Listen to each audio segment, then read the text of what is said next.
शेतकरी मित्रांनो नमस्कार. ज्याच्या जमिनीत हे जास्त त्याची जमीन निश्चितपणे सुपीक अशी म्हटली जाते. कारण जास्तीत जास्त उत्पादन जर काढायचं असेल तर जमिनीमध्ये जो घटक मुख्य असायला पाहिजे म्हणजे युरिया फॉस्फेट पोटॅश म्हणजे खतांच्यापेक्षाही ज्याला जास्त किंमत दिली जाते, म्हणजे सोने आणि हिऱ्यापेक्षाही ज्याला जास्त किंमत आहे, तो घटक म्हणजे हा सेंद्रिय कर्ब. हो नक्कीच, तुम्ही कुठेही सर्च करा, गुगलवर करा, तुम्ही कशावरही जा, पण त्यावेळेला ज्यावेळेला जमीन म्हणजे काय आणि जमीन सुपीक असायचा सगळ्यात महत्त्वाचा मुद्दा काय हे ज्यावेळेला सर्च कराल त्यावेळेला तुम्हाला या एकाच घटकाचं नाव येईल. नमस्कार शेतकरी मित्रांनो, मी आपला मित्र उमेश कापसे यूट्यूब चॅनल ऊर्जा इंडस्ट्रीजमध्ये मनापासून आपलं स्वागत करतो.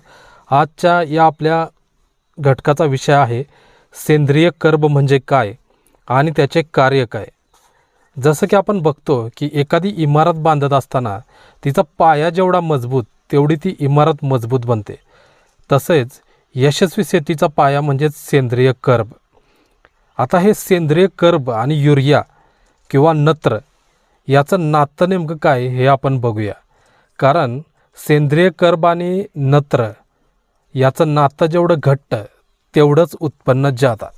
त्यामुळे किती जरी तुम्ही रासायनिक खतं टाकली, अख्खं एक पोतं जरी एका ठोंबाला टाकलं तर जोवर हा सेंद्रिय कर्ब असत नाही तुमच्या जमिनीत तोवर तुमचं उत्पन्न कधीच जादा निघू शकत नाही. याकरताच आदर्श सेंद्रिय कर्ब आणि नत्र म्हणजे युरिया याचं गुणोत्तर नेमकं काय तर ते आपण या व्हिडिओमध्ये पाहूया. शेतकरी मित्रांनो, आदर्श सेंद्रिय कर्ब आणि नत्राचं गुणोत्तर 10:1 असतं. म्हणजे बऱ्याच वेळेला आपण बघतो की अनेक वेळेला किती जरी चांगली जमीन असली तरी त्याच्यामध्ये पाहिजे तसं उत्पादन निघत नाही, किंवा खराब जमीन जर असली तरी अजिबातच उत्पादन निघत नाही, किंवा इथून पुढच्या काळात जर बॉम्ब वर्षाव किंवा इतर काही गोष्टी झाल्यात तर फक्त हा सेंद्रिय कर्ब आणि नत्र हे जर गुणोत्तर 10:1 असेल तर आणि तरच आपल्या शेतातनं बऱ्यापैकी चांगलं उत्पादन निघणार आहे. शेतात पालापाचोळा कुजतो, सेंद्रिय खत दिलं जातं. अगर ताग, धैंचा, हरभरा, भुईमूग, कांदा गाडला जातो जमिनीत तेव्हा जमिनीत जीवाणूंची भरपूर वाढ होते, जमिनीची पाणी धरून ठेवायची क्षमता वाढते, पांढऱ्या मुळींची संख्या वाढते, सोटमुळं खोल जातात आणि तंतुमुळं एकदम जास्त प्रमाणात वाढतात. कुठलंही रासायनिक खत जोवर सेंद्रिय रूपांतरण जीवाणूंकडून त्याचे होत नाही, कुठल्याही रासायनिक खताचं जोवर जीवाणूंकडून रूपांतर होत नाही तोपर्यंत ते खत कुठल्याही पिकाला घेताच येत नाही.